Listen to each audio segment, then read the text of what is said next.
Hello everyone, happy holidays.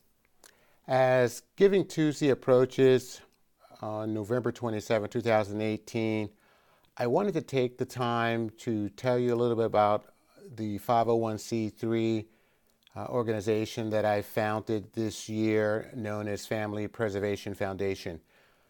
Facebook and PayPal are matching donations on Facebook this coming Tuesday up to $7 million. In addition, Facebook is agreed to waive all our transaction fees so that all of the contributions and donations we receive this coming Tuesday will go towards the charity completely. Some of you may or may not know about the organization, but it was forged out of necessity in 2017 to provide free, yes, I said that, free legal assistance and support to defend the rights of children and their families that were being traumatized by the government due to family separation. Everyone, especially the less fortunate and low-income and minority families who could not afford legal representation, were being unwittingly and unconstitutionally caught in the clutches of child welfare when there was no harm to the children. This was done because of unconstitutionally vague, overbroad, and narrowly defined statutes. Studies have shown that children and families with a good lawyer reduce the amount of time they spend in out-of-home placement or don't get placed out of home at all. Everyone heard about the separation of families at the Mexican border, but what most people don't know is that this same thing is going on in America at approximately 50 times the rate of the people that were being separated at the border. At first, I found this hard to believe, and so I decided to investigate this myself using the Freedom of Information Act. I went on the government websites to look at what was going on, and I wanted to see just what was reported as it relates to child removals last year. And so, as last reported to Congress, 437,655 children were removed from the home last year at a cost of $29 billion to taxpayers.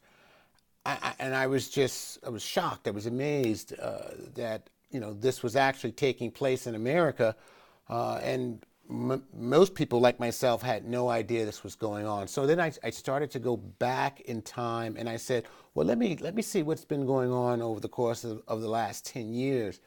And when I tallied the numbers, I learned that approximately 2,637,000 children had been forcibly removed from their parents over the course of the last 10 years with no accountability or oversight.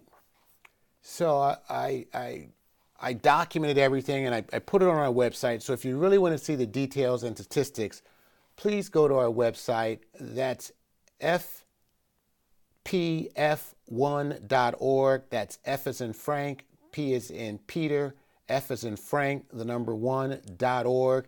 And you can see all the statistics, the breakouts, and the TV coverage that we have received as an association this year as we fight back these injustices that are being done to the children.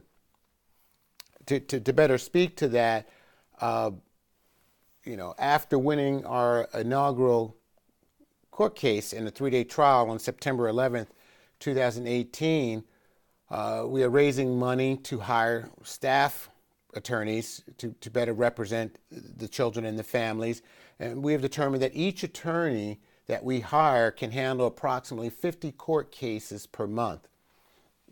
So what we're actually looking to do, we're seeking to rescue these traumatized children and reunite them with their families whenever possible, and to provide legal aid to these low-income families who are being targeted by child welfare. So far, over the course of the last 5 months, we've rescued 16 children. We have created a pro se help kit for the parents and families. We started a parent association, which has grown to approximately 5,300 members in about 5 months. And that in and of itself speaks to an issue. I'm like, you can't tell me that, in the course of 5 months of starting this parent association, we went from about 200 members to 5,300 members in less than 5 months, and something's not wrong. There's definitely something wrong with the system, and we're trying to fix it at this time. So to go along with that Pro Se Help Kit, we're also producing a video series, a detailed video series with templates to help the families that are proceeding pro se. We can't get to everyone, but we're trying to help as many people as we can. And the ones that we can't get to, we are giving this video series with templates to help guide them through the system. So it's a very detailed series. So it's an educational series with about 20 units to it. And it will help us as we seek to hire more legal counsel. Finally, we're in negotiations to finalize a reunification service so that we can provide counseling to the families to cope with the PTSD, psychological care that they'll need after these horrific experiences, because currently the government doesn't provide the children with any reunification services. So they'll come take your child purely based on allegations, hold the child for 60 days away from their parents, and then say, okay, we're wrong. You haven't, abused or harmed your child. We'll give you your child back, but they give no therapy whatsoever. And this is traumatic. This is a long term. This has long-term effects on the children and their families, and it's well documented by doctors and physicians. As a matter of fact, the Children's Defense Fund and 540 physicians sent a letter to the Attorney General in June talking about the traumatization that's caused by the separation of children from their families and the long-term effects. So this is not something I'm saying. This is what the doctors and healthcare professionals are saying in the United States. That letter and document that was sent to the U.S. Attorney General is also on our website for you to review. So for decades, states have been unnecessarily separating families and traumatizing American children based purely on allegations with no supporting evidence whatsoever, and no jury trials. So they're taking children away has become a systematic form of violence against children, and it's becoming normalized. And that's the part that's bothering me and the other parents in our association. What's alarming, as defendants in a criminal trial have more rights than parents in family court, when children are being removed at an alarming rate, nursing newborns are taken without evidence, without warrants, or the ability for the parents to face their accusers, or to even know what the allegations are. So just think about this. A thief who steals a pack of chewing gum has more rights than a person who is about to lose their child forever. So I wanted to speak about that a little and to let people know that this is exactly what's happening to children every day in America.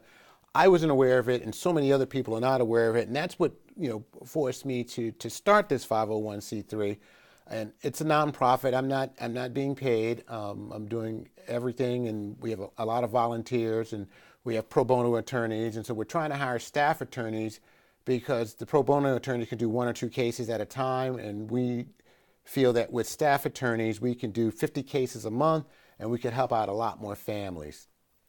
What's even more alarming is that parents must stand by helplessly as it stands right now and watch their children being traumatized and abused by the same system that's chartered to protect them, or risk being jailed while attempting to protect their families. And so we think that the government has done a horrible job of protecting children and raising our American children that they have separated. To know more, please go look at the foster care outcome statistics on our website. It was shocking. Everything I do is related back to a government website or an agency. So all the statistics have the links back to the government website. But when you look at the foster care outcome, it's disheartening and it's abysmal.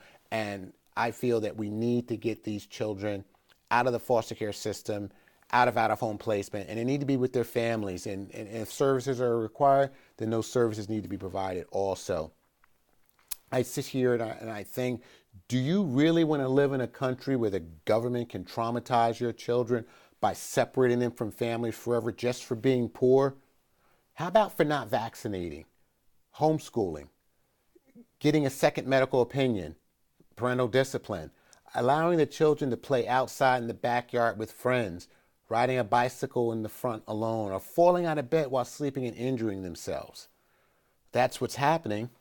Do you really want to live in a country where the government is not required to show any evidence of physical harm to the children before traumatizing them and forcibly removing them from their families and putting them in like a shelter home, a group home, a foster home? Well, that's happening also. Do you really want to live in a country where social services and the entire judicial process has no periodic or annual case review process at all? No independent oversight, no checks and balances, and no one insists on accountability. Our children are priceless, and your contributions will help to rescue many children. Help us fight for the children's constitutional rights, undeniable freedoms, core American values, and first family beliefs. We know we can do it with your assistance. We've been, doing it the best we can. We know we could do a much better job. The more attorneys we have, the more children we can fight for. And hopefully, come this Tuesday, we'll get a lot of donations from the user community, the Facebook user community, that is. And Facebook will match the donation. So, for example, a lawyer costs us $70,000 a year annually for a staff lawyer. If we can raise, $35,000 in donations, that means Facebook will double that. We can hire a lawyer. If we raise $70,000 in donations, that's 2 lawyers. At 2 lawyers, we can do 100 cases a month. That's a lot of children we could be helping and rescuing. Once again, happy holidays. Thank you for taking the time to listen and to help us out in this cause. Please look at our website for more detailed information or on our Facebook page. Once again, our website is fpf1.org, and you'll find out everything you need to know about our organization. Thank you.